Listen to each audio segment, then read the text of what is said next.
சொந்தங்கள் அனைவருக்கும் வணக்கங்க. இங்கே உள்ள தென்னை மரத்தை பாருங்களேன்.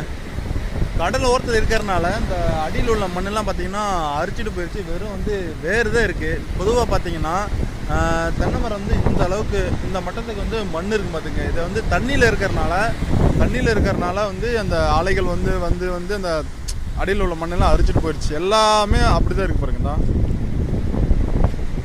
இது வந்து பெரிய மரம், அடியில் பாருங்க மண்ணே இல்லை.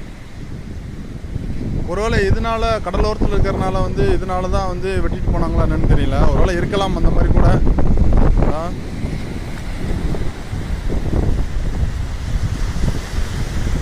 மேக்சிமம் பார்த்தீங்கன்னா எல்லா மரமே வந்து அப்படிதான் இருக்குது. அந்த அலைகள் வந்து மண்ணை அடிச்சுட்டு போயிடுச்சு. வெறும் வேர் மட்டும்தான் இருக்குது.